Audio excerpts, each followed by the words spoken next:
परिषदीय विद्यालयों में ऑनलाइन हाजिरी की व्यवस्था लागू करने पर शिक्षकों का विरोध अब और तेज हो गया है। शासन के डिजिटल अटेंडेंस के निर्णय को अगले आदेश तक स्थगित करने के बाद भी शिक्षकों की नाराजगी कम नहीं हुई है। वर्तमान में सरकार इस तरह का माहौल बना रही है जैसे शिक्षक अपने दैनिक कर्तव्यों को करना नहीं चाहता हो। मीडिया के माध्यम से शिक्षक बिरादरी को लेकर एक नकारात्मक माहौल बनाया जा रहा है, लेकिन शिक्षक ऑनलाइन हाजिरी का विरोध क्यों कर रहे हैं, इसको लेकर अब तक किसी ने भी बात करना जरूरी नहीं समझा है। शिक्षकों की समस्याओं पर अगर गौर किया जाए तो आपके पैरों तले जमीन खिसक जाएगी।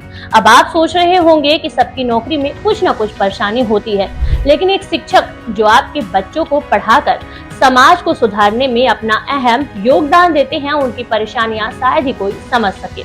एसी कमरों में बैठने वाले जिम्मेदार ये नहीं जानना चाहते कि जो विद्यालय मुख्य मार्गों से दूर ग्रामीण क्षेत्रों में है, जहां आने जाने का कोई साधन नहीं है, पगडंडी वाले रास्ते हैं, जहां किसी वाहन से चल पाना संभव नहीं है, अध्यापक वहां कैसे पूरे साल समय पर पहुंच सकता है।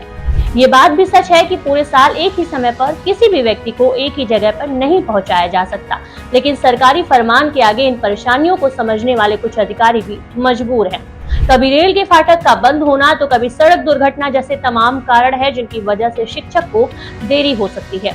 लेकिन आदेश के अनुसार अगर समय पर डिजिटली हाजिरी नहीं लगाई गई तो वेतन कटना तय है। बहरहाल हम सरकार के फैसले का विरोध नहीं कर रहे हैं, लेकिन इस सरकारी आदेश के आने से जो समस्याएं इन शिक्षकों को झेलनी पड़ रही है, उन पर भी सरकार को गौर करना जरूरी है।